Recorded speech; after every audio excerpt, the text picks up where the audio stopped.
Welcome back to Dublin Day! The day in the Dublin! A day in the Dubliner's life. Okay, I'm Lydia. I'm Stokes. I'm Abby. And I'm Dannon. Yeah, we're Dubliners. Today, we were talking about the veins of the city and who keeps the city running. And we're not talking about Paul Mescal. No, but he run the city. Come on. Well, I was actually thinking, I was up super early the other day, 5 a.m. I'm talking, don't ask why. Pilates? I was coming from Dicey. Yeah. Not Pilates. But I was up super early the other day, and the only people who were up with me were these construction workers and manual laborers. And it made me think how strange it is that the people building the city and are still building the city are ones who can't even afford to live here. Yeah, no, that's super ironic. I mean, they're building the buildings and they're building the cafes that they don't even enjoy. I mean, historically, I guess that makes sense. The people who build towns, the people who build structures, they are usually the ones who benefit the least from it. Yeah. Especially in America, that's happened. So I wanted to look more into manual laborers, and what I found was in the late 1800s, Ireland began to deindustrialize, and factory jobs disappeared more and more. And working class men became manual laborers to build the city. Why did they all leave their manufacturing jobs? Well, I know that George O'Brien, he argued that one of the reasons Irish manufacturing declined was because the Act of Union in 1801, which created an economic union between Ireland and Britain. So this meant as the trade barriers were removed, Britain began using steam-powered factories, and British goods became super cheap. Interesting. And Ireland could not really compete with Britain. So many closed, and these people had to work, so they definitely turned to more of manual labor and construction. So there's a big history of that in Dublin. Okay, so Leah, I have a question. What percent of people went from manufacturing to manual labor jobs? Let me look it up. They know I already know this. In 1841, as I looked it up, and I just memorized it all, about 33% of the male workforce worked in manufacturing. But by 1911, that dropped to 20%. So it dropped 11%. No, well, I think this is very interesting, and I think we all should dive a little more into this. Yeah. Since you took kind of these origins, Stokes, can you take these stereotypes, and then me and Abby will look at facts, and can you look at quantitative? I'll look at qualitative. Of course. Just more of these. I love this idea.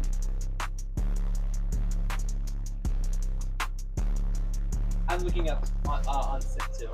Stokes, do you want to share what you found about the stereotypes? Well, I mean, I think not even one that I necessarily found, but one that's commonly brought up that we were actually just participating in is that manual labor, though predominantly male-driven, is not only males anymore. Yes, exactly. And so I think that's an interesting thing to talk about, because obviously there's been a shift.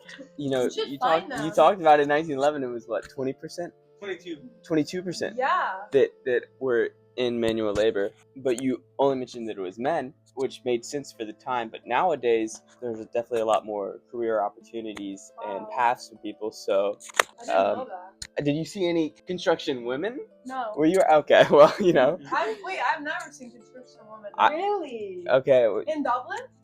I I haven't. Not in Dublin, but I've seen them in South Carolina. Well, what do we? But we're talking about Dublin. What did we know about manual labor before even coming? Oh, what a great question. Because I'm gonna be honest, that was not anything off my brain that I was thinking about. Because me personally, I had the common idea that everything in Europe was kind of already built. That these cities, though modernized, had sort of just been adding the thing here and there. I didn't. So you thought when you would come here that Google might be in a 17th century castle, even? Yeah. You know what? That'd be Yes, better. honestly, I also too. didn't think that they'd have a lot of these major tech companies. That kind of was Silicon another Valley awakening. is Yep. in the U.S. Because that's more recent, right? Yeah, I do feel like Dublin is definitely a different, I feel like Dublin's not even Europe. Not in a sense of, Europe, but in a sense of architecture. You go to the love countries, Is that even the romance? the Roman. I kept calling them that. No one has told me. You go to Romance countries like Spain and Italy, and they're definitely like Romania. they're not like Dublin where it's like they're already Gingers. built, you Yeah, know. yeah. They're definitely like it's old streetways. Yeah. Old You go stuff. first, Abby. Well, I agree. When I was in Scotland, like it's very like Scotland and Poland, like the architecture is very different compared to here. Like you can Yeah. see the history. So like when I came Yeah. to Dublin, I was very surprised with how like modern it looked Yeah. compared to everything. And I was like, "Where's the castles? Where's the like older like Yeah. infrastructure?" So it was very interesting to see that it was like modern, and And, Google like- was not in a castle. As we learned in class, we know like why that is. What I knew about manual labor before is very U.S. centric because obviously my family is basically all manual laborers. Like even my aunts. So like women in my family were also working in the steel mills in East Chicago. So I don't really know the intricacies of it. I know it as like people in my high school would prepare to go into the trades, and it was like a big deal, and it was seen as a success because you were making so much money. Really? But, you know, they're- a success here.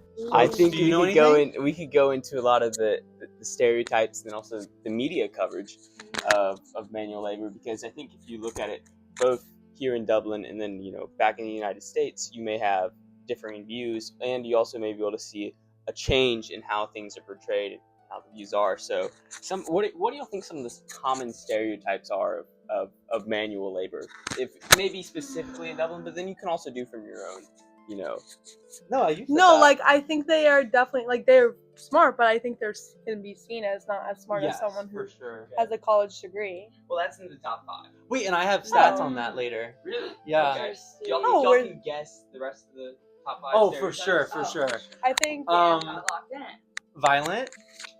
Yes, they're portrayed as rough and loud. In some ways, it relates to the bad stereotype of the fighting Irish you see in the United States. Yeah. So, okay, so you got 2 of the 5. I'll give y'all a hint. Let me look at the. Oh well, I mean we already hit on one. So you said uneducated, that they are loud and aggressive. I'm not gonna show you, but I mean you kind of talked about one, and then we also kind of talked about one as a group that I called out that we. Well, it's like men versus women. Men versus Yeah. women. That's number 3.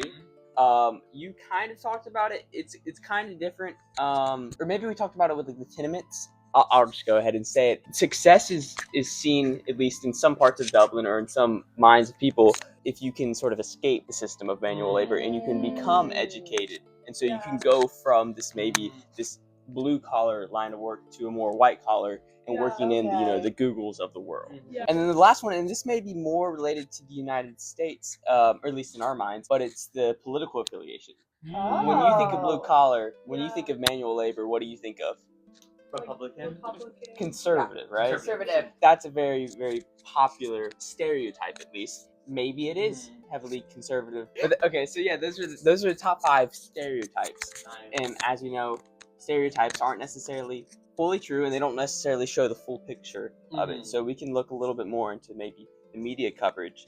Some of the realities we have is that there is a housing shortage, and construction projects are frequently covered in the news. And so maybe there's some positive things there, but I think maybe they get a little bit of slack for the fact that they're trying to catch up with this big boom that Dublin is experiencing. There's a lot of labor shortages right now, especially for skilled people in construction and logistics. I don't know if you maybe think of that a lot of times, and maybe it goes over our head because when you see that there's a demand for labor, specifically with manual work. Well, that's interesting because what I was finding was a lot of this like media idea of Dublin. Like when you think of Dublin, you think of the Temple Bar area with the cobblestones and the cafes and the bars. I haven't been to Temple Bar. Me neither. Well, I would say more invisible are the workers who are doing that. So I found a lot of things about like this invisible workforce. So they make up a significant amount of the workforce, actually totaling 6%, more than 6% of workers. And I mean, in general, the sector relies heavily on skilled electricians, carpenters, plumbers, but they are treated kind of as background labor. in Yeah. Dublin. And apprenticeships have a 90% employment outcome, so they're really successful. Yeah, it's really high. And that's within 2 years of qualifying. I found both those stats on CSO. And just in general, the construction and engineering apprenticeship sector has grown a lot in just the last few years. And one thing I found that was super interesting that I didn't know about was that the state also regulates pays and working conditions in the construction sector. There's statutory employment orders. So it's like, in a way, it's trying to recognize that these trades are skilled and essential workers. Yeah. So that would be kind of like a benefit. How many are like skilled versus unskilled? I don't have like the exact numbers on it, but there is like a decent pay difference between the two. Oh, really? So for like example, for like a non-skilled manual worker who's a man, he would make in 2022, he would make on average 19 euros and 3 cents per hour, compared to a woman who would only make 16.35 euros per hour. That's a lot. And then that was like on average. But then for a skilled worker, a man would make just a little bit more. He would make 19.90 euro per hour, and a woman would make a whole $1 more and make 17.88 per hour, which is crazy. But if we look at like the median, it's like the most common price for a man who is non-skilled, the median price was 15.66 euro, but for a woman it was only 13.81. So it was very different. So like as we talk about like stereotypes, like women are making a lot less compared to men, but with people who are skilled, you do make more, especially when it comes to women. But not that much more. Yeah, you make $1 or $2 more. Do you guys know what like unskilled versus skilled like might look like in jobs? Like their everyday job where they're educated. No, like like what type of job would be a skilled? Yeah. Anything where you need to like get like a little bit extra training. Yeah. Kind of like with a trade school. Like maybe almost. trade school. Yes. So despite them being really essential and fairly successful in this very general way, there is actually a shortage of skilled tradespeople, and the demand is only getting higher and higher. So it's and at the same time, apprenticeships are kind of seen as less prestigious as going to college, like you talked a little bit about. And in general, the work is more physically demanding. Yeah. And they often have long hours, outdoor conditions, like you saw this morning, and really they're called manual laborers, but they have really demanding manual labor. And I was looking at SIP2's website about all this. And exactly like you said, women are underrepresented in construction and skilled trade.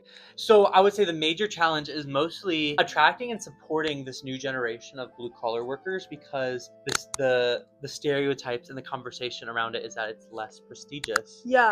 I also wanted to look at like maybe why they were overlooked. So obviously blue collar workers are all around us. I noticed them walking on Parnell Street. I noticed they're them walking. everywhere. They're everywhere. Like you can see them getting on the Lewis at any stop. And like every building, every road, every bridge, every public space was built, repaired, cleaned, and now maintained by them. I think this is one of the principles that we were reading in class for our reading Geography of Exclusion. David Sibley argues that societies decide who and what becomes visible within a public space. Yeah. And I think because Dublin is marketing itself as like a tourist city, it doesn't want the labor to be seen. It kind of wants it invisible. For sure. So the people that finish the buildings or repair the roads, like they just want you to see the clean streets. They just want you to see the beautiful architecture and the beautiful building. They just want you to see the bridge. They don't want you to see like the labor that comes with it. And I don't know if it's necessarily to hide the manual laborers, but it is to hide the labor. That reminds me, I took a little trip to Edinburgh. There is a lot of beautiful buildings and sites and things to see there, but one of the interesting things that I found was that there is an older building that they were renovating. They covered it up with this massive tarp the size of the building, and it was on the tarp, it was an image of what the building should look like. But when you walk close enough, you could see all the scaffolding, and you know you would see the manual labor on like a ground level, and then if you would like kind of look through, but they hide it. And obviously, I don't think anyone's ashamed of manual labor, but I think maybe it goes to speak that a lot of the work that's done, there's not necessarily a name you can put to it other than maybe a architect or a designer. And when you realize that it's thousands of different people who live everyday lives have built probably, all Yeah. these different buildings that we see. And no matter how big the city grows, like we're always going to need more laborers. And like I said, there's a labor shortage. So Ireland is facing this challenge by expanding apprenticeship programs and investing in training to encourage people to pursue careers in skilled trades. So we just really need to support people going to the skilled trades because it is, just as important as going into university. Well, I was gonna say, I think it's so like interesting you said that, especially because like some of the research that I did was focusing a lot on like the amount of manual laborers and like where it's like most common and like their pay and stuff. And like I fully believe, I think that like kind of like the heart of Dublin is like who kind of like runs it and who makes it work. And it's like without like manual laborers, the city wouldn't run because there's like we talk about this a lot in class, like all these buildings want to get made, but like who's gonna build them? So I think like that's something that like I really found interesting, especially because in Dublin specifically, there are still like a lot of manual laborers, but it's less prevalent compared to like finance, information, and communication technologies, and public administration jobs. Is that like people living in Dublin as manual laborers, or just in general like manual laborers located in? It's manual laborers who like will work in Dublin specifically. Yeah. And I think like we talk about like New Dublin a lot in class. Yeah. And like, these tech companies came in and then these workers obviously wanted like apartments, they wanted coffee shops, they wanted yoga studios. And like that's like New Dublin and that all happened in the past 20 years. And we talk about that a lot, but we don't actually talk about who built that and like where those people are going. They're not going to the coffee. They're not going to the New Yoga studios. No. You might get to this, which is why I want to ask. And Lydia reminded me, like, obviously when we went to the Docklands for class and we saw all the construction happening, now I'm like relating back to the fact like the reason all these big tech companies are coming here is because it's cheap land. Because the Irish. So it's like because it's cheap land, the construction workers might not be getting paid what they should be. Cheap land, cheap labor. I got the statistic on how many women are working in construction.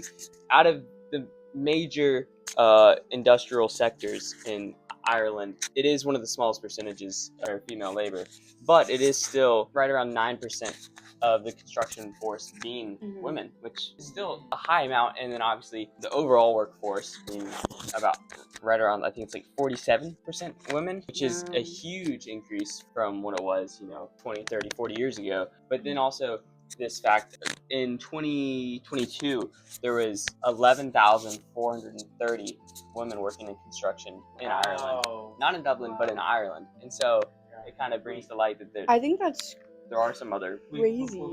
I just found the table for the mean hourly earnings.